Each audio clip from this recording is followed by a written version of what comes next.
एक एक कार्यकर्ता है जो पीछे तक ये लोग बैठे हुए हैं। एक बार अपने लिए जोरदार ताली बजाएं। आदरणीय, आज की इस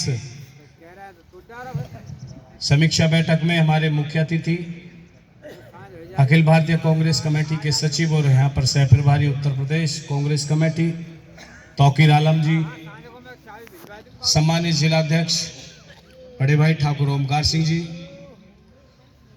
यहाँ पर उपस्थित यहाँ के सह प्रभारी सब तनवीर भाई, प्रदेश की सचिव हमारी बहन रजनी सिंह जी, हमारे प्रदेश के सचिव और जुझारू साथी जिन्होंने पिछले काफ़ी लंबे समय तक जनता की आवाज़ में लगभग 55 दिन आंदोलन किया, अजीत यादव जी, और हमारे यहाँ पर मुन्नालाल सागर जी हैं, अभी बहुत अच्छा बोल के गए, महिला की अध्यक्ष हैं, और हमारे माइनॉरिटी के अध्यक्ष हैं, यूथ कांग्रेस के अध्यक्ष हैं, हमारे तमाम फ्रंटल के सभी अध्यक्षगण हैं, सुनीता बहन जी हैं, हमारे तमाम सभी साथी, नाम तो मैं लगभग सभी का जानता हूँ, समय का अभाव है, और यहाँ पर बैठे हुए मेरे पिता तुल्य बुजुर्गों और नौजवान साथियों, आज जो ये बैठक आयोजित की गई है बहुत महत्वपूर्ण बैठक है, और इस बैठक में कांग्रेस पार्टी का भविष्य तय होगा। जब एक बार हम किसी को पद दे देते हैं तो उसके बाद में उसकी बुराइयां भी बहुत होती हैं और उसकी अच्छाइयां भी बहुत होती हैं।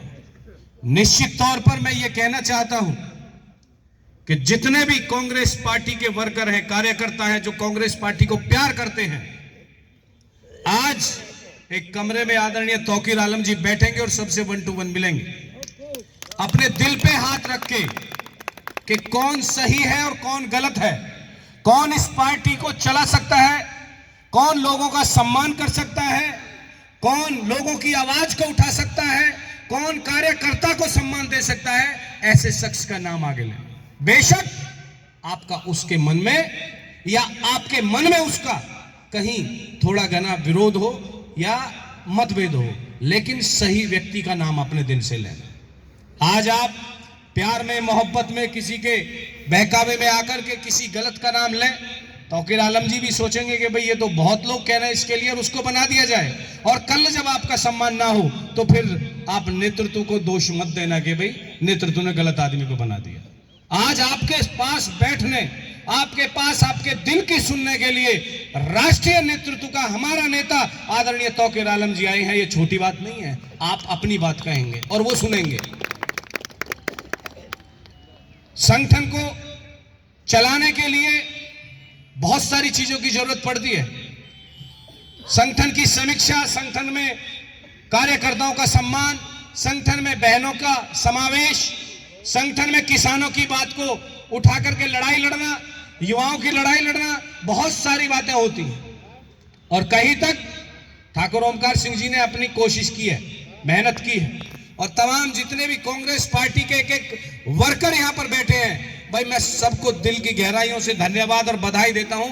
आप सब ने बीते दिनों में जो संघर्ष हुआ, लड़ाई लड़ी गई, उसमें आपकी सहभागिता मजबूती से रही। आज हम लोग आपको न्योता देने के लिए भी आए हैं। 18 तारीख को कल लखनऊ के अंदर विधानसभा का घेराव है। आदरणीय अजय राय जी के नेतृत्व में विधानसभा पर चढ़ाई करेंगे और सवाल पूछेंगे। सवाल बहुत सारे खड़े हैं इस सरकार के सामने, उनसे सवाल पूछना है कि किसान भूखा मर रहा है, किसान को कहीं से कहीं तक डीएपी नहीं मिल रही, बुआई का समय चल रहा है, किसान को किल्लत का सामना करना पड़ रहा है कि नहीं पड़ रहा है, आप बताइए। डीएपी मिल रही है किसान को? नहीं मिल रही। डीएपी के मूल्य महंगे कर दिए, दाम महंगे कर दिए, उसका वजन घटा दिया। 50 किलो का पहले बोरा आता था, 45 किलो का आने लगा। लूट मचा, 40 हो गया, लो जी 40 किलो का हो गया। दोनों तरफ से चोरी कर रही है सरकार। निश्चित तौर पर सवाल करेंगे कि जो किसान लुट रहा है, पिट रहा है, उसके बच्चे स्कूल में पढ़ रहे हैं जिनकी फीस भी बड़ी मुश्किल मुश्किल से किसान दे पाता है। आज अगर वो बच्चा पढ़ लिख करके अपने कागजों को लेकर के, अपनी डिग्रियों को लेकर के घूम रहा है, तो इस सरकार के पास में उसके लिए कोई नौकरी भी नहीं है।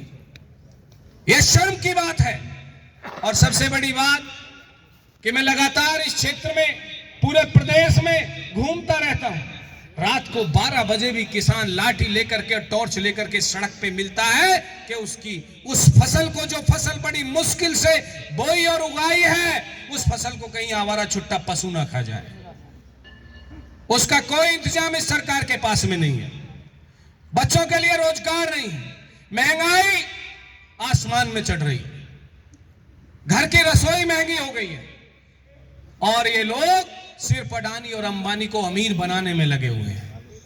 निश्चित तौर पे हमें बड़ा गर्व है, खुशी है कि हर एक आम आदमी से जुड़े मुद्दे को राहुल गांधी जी और प्रियंका गांधी जी संसद में मजबूती से उठाने का काम कर रहे हैं।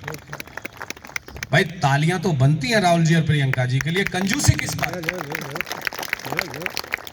मैं इसलिए कहता हूं कि हम रहेंगे मौन तो बोलेगा कौन। हमें मौन नहीं रहना है, अपनी आवाज को बुलंद करना है। साथियों, प्रियंका गांधी जी ने जिस तरह से, जिस निडरता के साथ में पहले वक्तव्य में देश की एक एक समस्या को मजबूती से उठाने का काम किया, वो काबिले तारीफ है।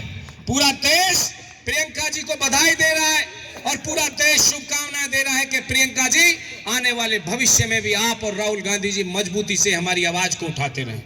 और वो चोर लोग जो दूसरी तरफ बैठे हैं, प्रियंका जी ने कहा था ना, आपने सुना प्रियंका जी का वक्तव्य, उन्होंने कहा था कि जो इधर बैठा करते थे आज उधर बैठे हैं, वो वॉशिंग मशीन में धुल करके साफ हो गए शायद। तो जो कलंकित लोग थे, जो डरते थे, जिनके दिल में डर था, वो पार्टी को छोड़ करके सत्ता पक्ष में बैठे हुए हैं। निश्चित तौर पर साथियों, निडरता के साथ हमें आगे बढ़ना है। राहुल गांधी जी और प्रियंका गांधी जी हर गरीब की आवाज को मजबूत करने का काम करते हैं, क्या वो गुनाह है? नहीं, हम अडानी और अंबानी के खिलाफ नहीं हैं, हम इस सरकार की नीति और नीयत के खिलाफ हैं। अडानी जैसे कितने शख्स इस देश में घूम रहे हैं, अंबानी जैसे व्यक्ति कितने इस देश में घूम रहे हैं, लेकिन इस सरकार की नीयत और नीयत ही खराब है। इस सरकार ने आम आदमी के हक को लूट करके अमीरों को देने का काम किया है। इस सरकार ने हमारे देश के नौजवान साथियों के रोजगार को छीन करके, उनके पेट पर लात मार करके, उनके हक को छीन करके अमीरों को देने का काम किया है। इस देश में हमारी बहन और बेटियां सुरक्षित नहीं है, उनके आए दिन बलात्कार हो रहे हैं, उन पर अत्याचार हो रहा है और ये सरकार कहीं ना कहीं उन अपराधियों से सहभागिता में लिप्त पाई जाती है। अभी पीछे हाथरस के अंदर एक कांड हुआ, एक बच्ची को बलात्कार कर दिया गया दबंगों द्वारा और सरकार उन दबंगों को बचाती हुई दिखाई दी। सफदरजंग में उसका बच्ची का इलाज चल रहा था। हम लोग भी वहां पर पहुंचे। क्यों? क्योंकि पुलिस प्रशासन के लोग तानाशाही कर रहे थे। वो बच्ची जब खत्म हो गई तो उस बच्ची के शव को ले जाकर के बिगर माँ बाप को सूचना दिए जलाना चाहते थे। कांग्रेस पार्टी के वहां पर हजारों लोग पहुंचे, हम लोग भी वहां पर पहुंचे, लेकिन हम लोगों को पकड़ के पुलिस ने बंद कर दिया और तानाशाही तरीके से उस बच्ची के शव को रात के 3 बजे मिट्टी का तेल डाल के जला दिया गया। क्या इस देश में, क्या इस संविधान में, क्या इस लोकतंत्र में दलितों को अधिकार नहीं है कि वो खुली जिंदगी जी सकें? क्या दलितों को अधिकार नहीं है कि वो अपनी बात कह सकें? क्या इसलिए कि वो दलित की बेटी थी इसलिए रात को 12 बजे उसको जला दिया गया? कहां का न्याय है? अरे कैसा रामराज? अरे योगी जी और मोदी जी, आप कहते हो रामराज। अरे रामराज में हमने कभी किसी को नफरत के बोलते नहीं देखा। पूरी रामायण आपने देखी है, आपने पढ़ी भी है, कहीं रामायण में नफरत के लिए जगह नहीं है, कहीं भी। लेकिन निश्चित ही ये लोग आग उगलते हैं, ये लोग जहर फेंकते हैं, लेकिन हम लोगों को सावधान रहना पड़ेगा। ये ध्यान रखना, हम लोगों को सावधान रहना पड़ेगा। हमारे बीच के लोगों को ये उकसा करके और दंगा कराने की कोशिश करते हैं। आज कहीं पर जिक्र छिड़ जाए कि सरकार की उपलब्धियां क्या हैं, सरकार ने कितने लोगों को रोजगार दिया, कितने किसानों के लिए योजनाएं बनाई, कितनी महिलाओं के सम्मान के लिए उन्हें कोई निधि बनाई या कहां पर किस वर्ग के लिए उन्होंने कोई काम किया है सरकार में, तो इनका सीधा जवाब हिंदू मुस्लिम हिंदू मुस्लिम हिंदू मुस्लिम, मंदिर मस्जिद होता है सर। अभी संभल में जो शर्मनाक हरकत हुई, निश्चित तौर पर मैं यहां पर कह सकता हूं गर्व से कि अगर 50% या 90% हमारे यहां पर मुसलमानों ने उसकी एक बुराई की, उसकी खिलाफत की, तो उससे ज्यादा हिंदू समाज के लोगों ने उसकी बुराई की और उसकी खिलाफत की। जो संभल में बच्चों को गोली मारी गई, वो हमारे समाज को, हमारी मानवता को शर्मसार करता है। कहीं से कहीं तक उसमें हिंदू मुसलमान की बात नहीं है, क्योंकि ये हिंदुस्तान गंगा जमुनी तहजीब का देश है। यहां पर सब प्यार से और सद्भाव से रहते हैं, लेकिन ये लोग उसमें तेजाब डालने का काम करते हैं। और ये हिंदू मुसलमान तो छोड़िए, मैं तो हर बार कहता हूं कि यहां पर इन्होंने हिंदुओं को ही सुरक्षित नहीं छोड़ा। अरे हिंदुओं को आपस में लड़ाने का काम क्यों करते हो? आप ब्राह्मण को दलित से लड़ाते हो, आप पिछड़ों को ठाकुरों से लड़ाते हो, आप अलग अलग जातियों को लड़ाने का काम करते हो। ये कहां का न्याय है, कहां का संविधान है, कहां की मानवता है? और आप हिंदुओं के रखवाले बनते हो। आप हिंदू धर्म के रखवाले मत बनिए, आप हिंदुओं के रखवाले बनिए। आप बचाइए ना, बांग्लादेश में हिंदुओं पर अत्याचार हो रहा है। आज प्रियंका गांधी जी ने कल भी बोला संसद में, और आज भी उन्होंने विरोध किया कि जो हमारे भाई बहन, हिंदू भाई बहन बांग्लादेश में मर रहे हैं, पिट रहे हैं, उन पर अत्याचार हो रहा है, ये सरकार चुप क्यों है, मौन क्यों है? अरे आप तो चीन को लाल आंख दिखाते थे, आप तो अमेरिका को दबाने की बात करते थे, आप वहां नहीं बोल पा रहे जिसको 2 टुकड़े करके इंदिरा गांधी ने बांग्लादेश बना दिया, वहां पर नहीं बोल पा रहे आप। जहां पर एक फोन पे हिल जाती है सरकारें, ये दम कांग्रेस पार्टी की सरकारों में था। लेकिन आज नरेंद्र मोदी जी सिर्फ और सिर्फ सेफ खेल रहे हैं, अपना बचाव कर रहे हैं, और वो अडानी और अंबानी के हित में लगे हुए हैं। कहने के लिए बहुत सारी बातें हैं, बहुत सारी बातें हैं। देश लूट रहा है, देश पिट रहा है, देश का हर वर्ग परेशान है, लेकिन निश्चित ही आगे सद्भाव को लेकर चलने की जिम्मेदारी साथियों हम सबकी है। इस सद्भाव को जिंदा रखना है, इस भाईचारे को जिंदा रखना है। इस सरकार के बहकावे में आकर के हमको या हमारे बच्चों को गलत कदम नहीं उठाना।